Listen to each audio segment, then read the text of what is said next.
Before we do that, I just wanted to show readers this. We had in year 2000, David, we had okay. Yeah. our 50 Malaysians who will shape our new economy.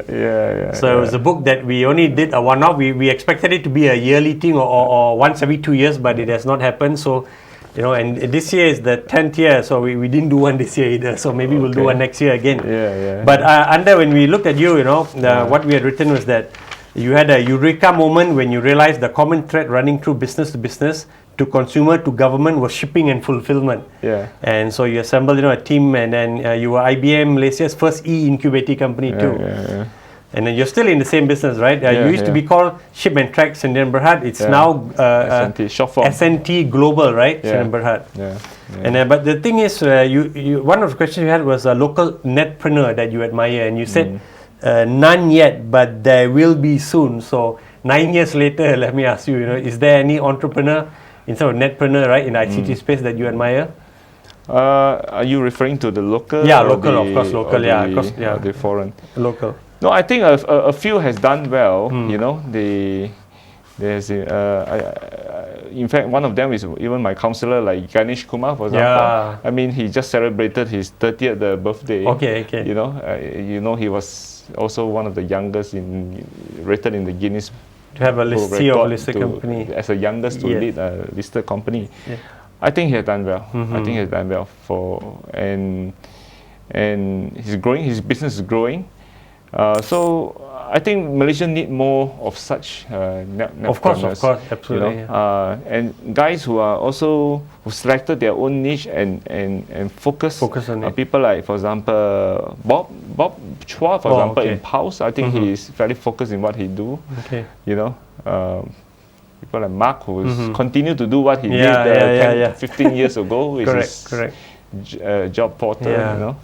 So I think this netpreneurs, they have gone through that difficult cycle where there was a bust, as you know, and they survived the bust. And then now they are coming out stronger. So I think these are some of those that I felt. You felt, but last night during his speech, Ongkili said that maybe it's time for consolidation because we don't have a big, big name success yet. And it's striking, right? It doesn't, and then yesterday morning, I was with C.K. Tan, who's one of the founders of Munchies.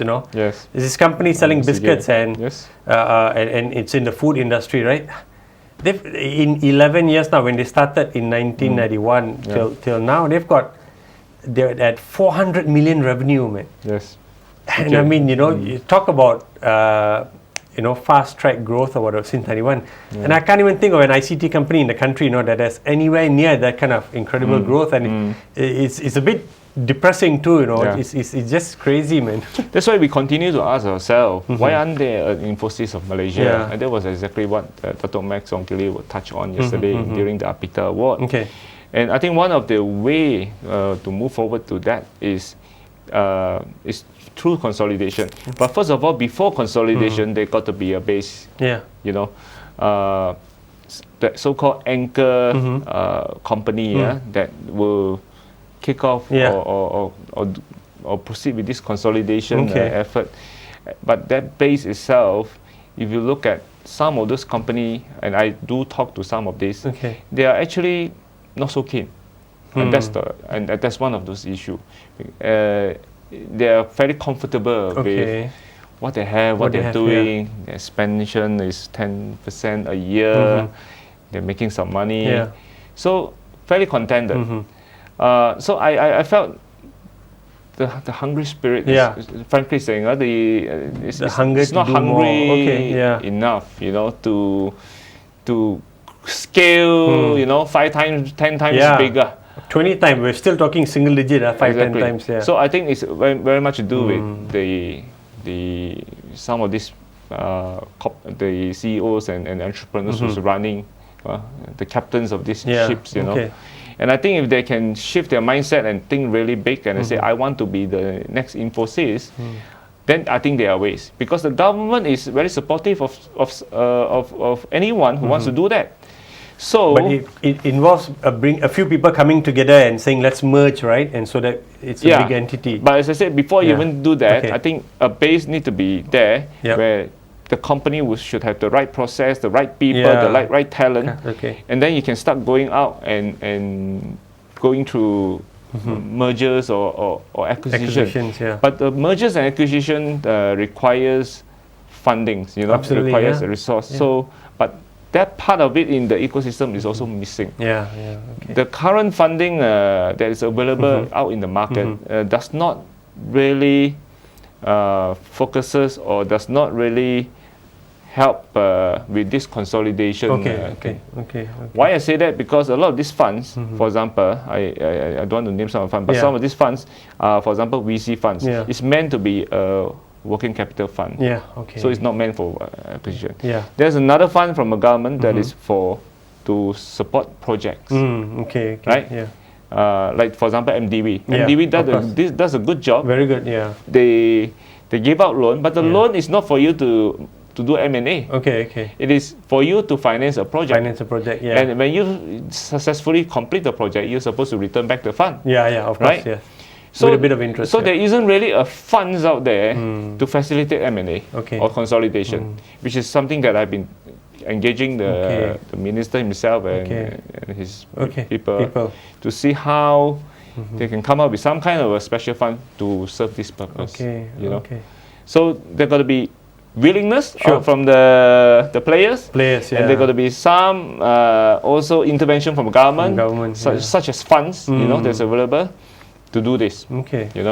And it's not necessary just between the supply side, all the suppliers coming together. It is also can be a demand. It may be a multinational who has shared services, a captive, for example, who will then merge his captive operation with a supplier. And you grow from there. So that's another approach. So there are many approaches to it. So in outsourcing Malaysia, we're going to have this is our next 3-year goal.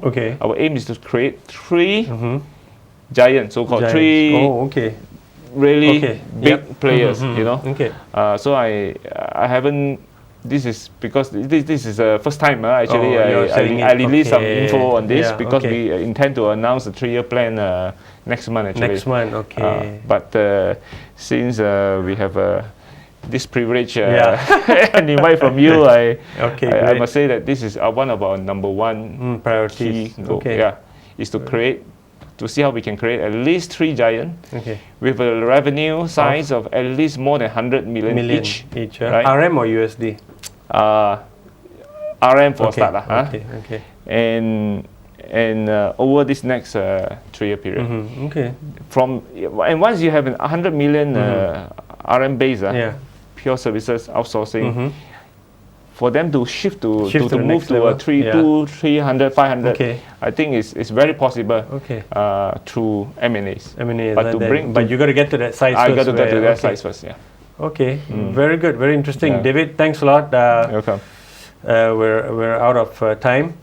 And I'm going to get kicked out of the studio physically soon, I think. So fun, 20 minutes. It's a bit more than 20 actually, so great. But thanks a lot for being on the show. Appreciate it. Thanks a lot for watching. I think that's pretty interesting. And thanks for that last little bit. So it's a little bit of a scoop, for all of you who are listening. Actually, we don't have that many people listening, David. It's in the hundreds, but hopefully we'll get to the 1,000 soon. So have a great and productive week ahead with technology. Sorry, I'm messing that up. Have a great and productive week ahead with technology, and we'll see you guys next week, where I think my co-conspirator, I shall be back. Thank you for having me.